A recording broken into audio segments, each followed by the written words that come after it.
Sejam bem-vindos à nossa linha do tempo do futebol brasileiro, parte 14. Curta e se inscreva. No Manuel Barradas presenciamos uma partida em que as estatísticas pareciam um bluff. O Bahia comandou a posse com expressivos 64%, trocou passes, criou pressão, 11 arremessos e explorou amplitude, mas encontrou um Vitória eficiente e frio no momento decisivo. O placar final 2-1 esconde uma narrativa, posse versus precisão. O Vitória abriu o resultado com o pênalti convertido por Renato Kaiser, 25. Cedeu a reação de bola do Bahia com Souza aos 41 e retomou a dianteira no segundo tempo com Bogado, 64, gol que selou a estratégia de contra-ataque. A partida também teve tempero, 17 faltas do Vitória versus 6 do Bahia e 6 cartões amarelos do Vitória contra 2 do Bahia, mostrando que o Leão pagou caro em desgaste físico. Ainda assim, segurou a vitória mesmo com a expulsão de Marcelo aos 90+7. No Maracanã, o Fluminense escreveu uma daquelas partidas que misturam controle e sofrimento, com 64% de posse, 13 arremessos e 8 escanteios. O Flu ditou o compasso do jogo, circulou, pressionou e criou mais perigo. Ainda assim, o placar só virou aos 90+8, com Thiago Silva arrematando a festa no final e deixando claro que domínio territorial só vira consagração quando acompanhado de frieza no terço final. O Juventude, com 36% de posse e 10 arremessos, mostrou competência defensiva e contragolpes que deram trabalho. Resistiu com coragem e forçou o Flu a buscar o desfecho até o último minuto. 15 faltas indicam combate físico e disputa de todas as segundas bolas. O duelo foi a encenação perfeita da velha máxima: quem domina o tempo nem sempre domina o resultado, mas domina a narrativa. O Fluminense teve a escrita do enredo durante 90 minutos. O Juventude viveu como resistência dramática. No fim, a persistência do Flu foi premiada com um gol que valeu mais que estatística, valeu 3 pontos. Na Arena do Grêmio vimos um clássico que discutiu duas filosofias: posse estendida versus controle do perigo real. O São Paulo, dono da bola com esmagadores 62% de posse, tentou ditar o tempo e a cadência do jogo. Mas o Grêmio, menos dono da bola, 38%, aplicou uma leitura de jogo mais pragmática: 18 finalizações, 7 delas no alvo, e 2 finalizações que viraram gols de Vinícius, 39 e 56, de pênalti. O placar de 2-0 é, em suma, a vitória do quem marca o perigo sobre o quem tem a bola por ter. O São Paulo construiu uma narrativa de controle, mas faltou a conclusão que transforma posse em resultado. O Grêmio, paciente e cirúrgico, atacou com intenção e foi premiado. No Allianz Parque, o Palmeiras não fez futebol, fez exibição. Com 60% de posse, 24 finalizações e 12 arremessos no gol, o Verdão exibiu o que chamamos de domínio com propósito, pressão territorial, variações de largura e, acima de tudo, qualidade na finalização. 5 gols: Bruno Filhos, 45+6, Felipe Anderson, 73, J. Manuel Lopes, 84, V. Ferreira, 58 e 89 foram a tradução numérica dessa superioridade. O Bragantino respondeu à sua maneira, um pênalti convertido por Jonathan aos 38 que parecia reescrever a história, e um arqueiro que trabalhou 7 defesas, segundo as estatísticas, tentando segurar a avalanche. Ainda assim, o saldo final expôs a diferença entre quem cria e quem conclui. O Palmeiras venceu porque converteu domínio em objetividade. O Bragantino resistiu durante parte do jogo, mas foi engolido pelo ritmo, pela profundidade e pelas trocas entre linhas que o Verdão executou com precisão. Em termos de narrativa para conteúdo, esse é o clássico enredo: posse com propósito versus defesa reativa. No teatro tático do clássico, cada equipe trouxe um roteiro distinto. O Corinthians formou a orquestra, fases de paciência, posse longa e tentativa de fatigar o adversário. Era o plano seguro: controlar o relógio, abrir o bloco adversário e encontrar o motor criativo.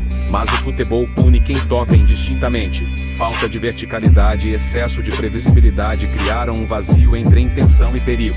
O Santos, ao contrário, aceitou o papel do oportunista calculista. Com 39% de posse, adotou a postura de quem prefere a liberdade do contra-ataque e a objetividade do último terço. Resultado: 19 arremessos, 5 a gol, e capacidade de transformar volume de finalizações em gols. A alta contagem de faltas 21 mostra que o Peixe não hesitou em partir para o choque físico quando precisava recompor uma escolha tática que deu certo. O placar de 3-1 é, assim, a tradução numérica de uma máxima moderna: posse não é sinônimo automático de eficácia. O Corinthians teve bola, o Santos teve veneno. Para o torcedor, o espetáculo foi a cara do futebol, imprevisível e cruel. No José Maria de Campos Maia, o Mirassol escreveu uma daquelas histórias que justificam acordar cedo no fim de semana: direção, objetividade e um senso de oportunidade impecável. O placar final: Mirassol 3 vezes um Internacional não conta só gols, conta ritmo e leitura do tempo. A abertura aos 26, Nuno Moura mostrou um time caseiro com vontade de furar o bloco adversário. O Inter ainda respondeu no primeiro tempo com Thiago Maia aos 38, numa tentativa de equilibrar o duelo. Mas o intervalo mostrou que a partida continuaria sendo decidida por detalhes e caráter. Reinaldo, 45+4, deu golpe psicológico no fim da etapa, e Henrique fechou a cortina no segundo tempo, gol da tranquilidade e da certidão de eficácia. Vitória do Mirassol é uma aula de como planejamento frieza vence em volume vazio. Para o Inter, fica o alerta: talento existe, mas a gestão emocional e os ajustes de posicionamento nas transições custaram caro. No Nilton Santos vimos um filme conhecido: pose ampla que vira espetáculo, e objetividade que vira resultado. O Flamengo apareceu com 62% de posse, número que normalmente seduz a narrativa de quem tem a bola manda e, de fato, mandou. 12 finalizações, e comportamento de equipe que prefere controlar a partitura do jogo. Mas aqui está o ponto crucial: o Mengão converteu essa governança territorial em verticalidade eficiente, penetrou nas costas do sistema defensivo do Botafogo e finalizou com qualidade, e o placar de 3-0 traduz essa conversa sem rodeios. O Botafogo respondeu com intensidade física, 17 faltas, tentou romper com luta e pressão, mas sua produção ofensiva foi tímida, apenas 4 finalizações que não ameaçaram consistentemente o arqueiro rubro-negro. Em outras palavras, o Fogão teve energia, faltou método.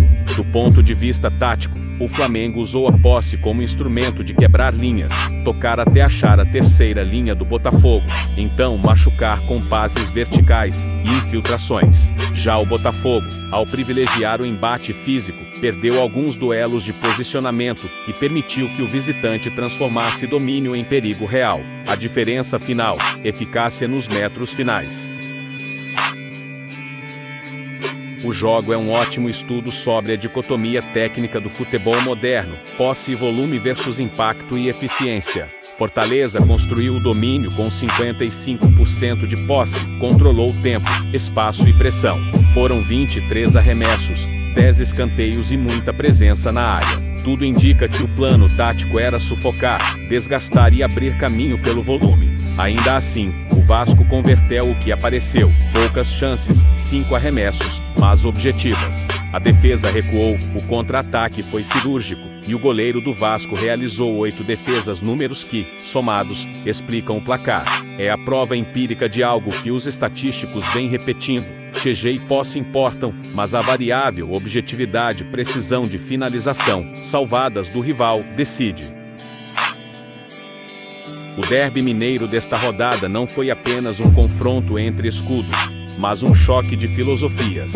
O Atlético Mineiro, sustentado por uma posse de bola dominante, 60%, e volume ofensivo expressivo, 19 finalizações e 4 arremates certeiros, impositivo, cercou, tentou asfixiar o rival. Entretanto, sua construção cadenciada colidiu com a solidez e a resiliência cruzeirense, que mesmo com 40% de posse, transformou cada avanço em ameaça concreta. O Cruzeiro, pragmático, enxergou no contra-ataque a sua arte e, por meio de Pereira, abriu o marcador logo aos 47, um golpe certeiro em meio à tempestade alvinegra. Contudo, a resposta atleticana veio em sequência com Juan, em um símbolo de insistência e superioridade territorial. O jogo, então, tornou-se um duelo de paciência e nervos. O cartão vermelho de Caio Jorge, aos 52, foi o ponto de inflexão.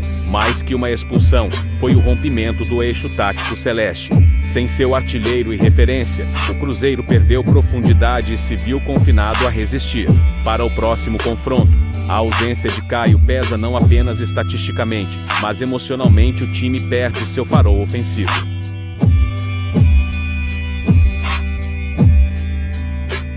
O Palmeiras mostrou domínio não apenas técnico, mas estético, com amplitude ofensiva, controle territorial e rara disciplina tática. Transformou números em linguagem visual, 16 finalizações e 6 escanteios como expressão de uma superioridade que ultrapassa o placar.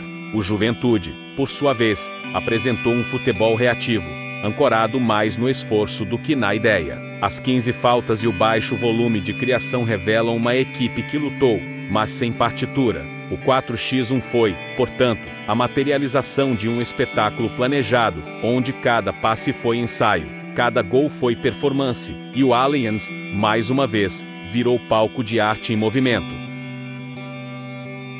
O Allianz Parque foi cenário de mais uma exibição com 62% de posse e 10 finalizações no alvo. O Palmeiras ditou o ritmo, o tom e até o silêncio entre os gols, uma aula de controle e execução. Veiga abriu o placar, e o restante do elenco seguiu o script com precisão quase cruel.